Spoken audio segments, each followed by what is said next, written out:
Bonjour et bienvenue à tous.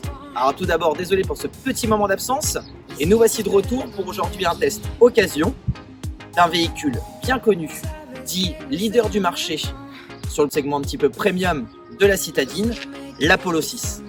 On vous la présente aujourd'hui dans sa version MPI, 65 chevaux, qui est en gros le primo-accédant et le plus petit des moteurs de ce véhicule. Et c'est ce qui est intéressant lors de ce test, dans sa version Connect, donc intermédiaire de gamme. On vous le disait donc, cette Polo est quand même leader de son marché et subit une très forte demande par rapport à tous les atouts qu'elle possède. Maintenant, on va aller vérifier tout ça face aux nouvelles plateformes sorties des 208 et Clio, qui sont quand même sur le marché français des leaders, et voir ce qu'elle donne, parce qu'elle est encore commercialisée aujourd'hui, avant sa sortie de nouvelles plateformes en 2022. Donc, est-ce que ça vaut le coup ou non d'aller chercher ce modèle? La Polo 6, c'est avant tout Volkswagen et son design sobre et épuré qui sait toujours faire le travail. D'un point de vue du design extérieur, bien qu'en fin de vie, parce que comme je vous l'ai expliqué, elle sera renouvelée en 2022, elle garde une ligne très moderne, sobre, propre à Volkswagen, qui sera passée partout et à la fois vous charmer. Alors nous voici à bord de cette Polo 6.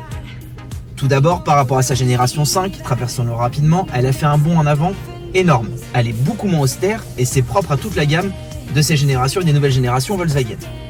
Deuxième point très important par rapport à ses concurrentes, 208 et Clio, je trouve en tout cas que celle-ci est un poil au-dessus au niveau qualité d'assemblage et qualité des plastiques, bien que ses concurrentes aient fait un bond en avant faramineux.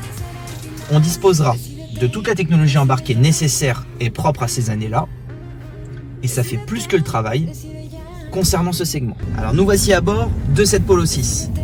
Alors il est sûr que sur cette catégorie-là, elle est tout d'abord très bien insonorisée. Je reprocherais, mais ça c'est propre à toutes les nouvelles motorisations 3 cylindres, un moteur un poil présent à l'intérieur de l'habitacle. Mais bon, comme je vous l'ai spécifié, c'est propre à tous ces nouveaux 3 cylindres. Sinon, il est sûr que en termes d'amortissement, c'est très agréable.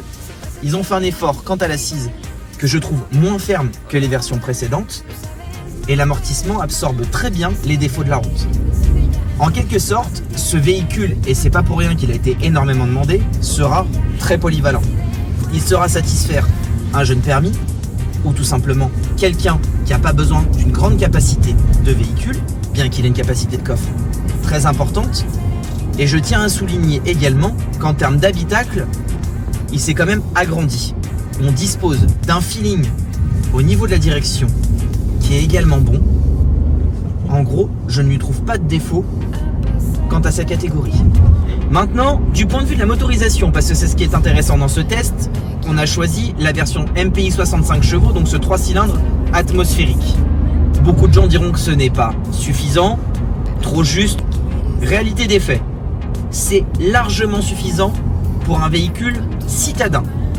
Concernant les grands axes, il est sûr que ce n'est pas un moteur qui est fou en termes de performance, mais ce sera amplement suffisant pour quelqu'un qui veut s'offrir ce type de modèle et ayant un bon compromis entre le citadin et certains longs trajets ou des allers-retours en agglomération rurale. Du point de vue maintenant de la consommation pour ce petit moteur, nous n'allons pas prendre les données constructeurs, mais la réalité des faits sur plusieurs kilomètres et sur un essai longue durée, on insiste énormément sur l'essai longue durée derrière que vous ne voyez pas. J'ai constaté 8 litres au 100 en moyenne sur un trajet à 65% composé de 2x2 voies et nationales et le reste citadin, ce qui est très correct. Donc ce petit MPI 65 sera largement suffisant, comme je le précisais, pour quelqu'un qui veut un bon compromis de rapport qualité-prix et qui veut s'offrir ce modèle. Pour résumer, cette Polo MPI 65 chevaux sera donc face à ses deux concurrentes principales, la nouvelle 208 et la nouvelle Clio 5. Plateforme un peu plus vieillissante, elle a absolument rien à leur envier. Elle est très bien finie, je la trouve plus polyvalente, elle a une excellente habitabilité, donc ce sera un très bon choix également. Privilégiez éventuellement les versions 95 chevaux en essence si vous avez besoin peut-être d'un peu plus de puissance ou autre, mais ce moteur sera parfaitement vous satisfaire pour un véhicule secondaire, un jeune permis, ou tout simplement pour quelqu'un qui recherche un excellent rapport qualité-prix. Point important, tarification. Donc c'est un véhicule qu'on va trouver entre 8000 et 60 000, 80 000 km, entre 12 000 sur des années 2018 à 16 000, 17 000 euros en fonction du niveau de finition, de la motorisation, etc. Mais pour ce MPI 65, je mettrai tout simplement une tranche entre 13 500 et 15 500 avec moins de 40 000, 45 000 km. On vous remercie de nous avoir suivis. Désolé pour la petite absence, restez bien connectés parce qu'on va faire plusieurs évolutions. On a du véhicule un peu moins commun qui va arriver aussi sur les présentations et essais. Et on espère comme toujours que ça vous a plu.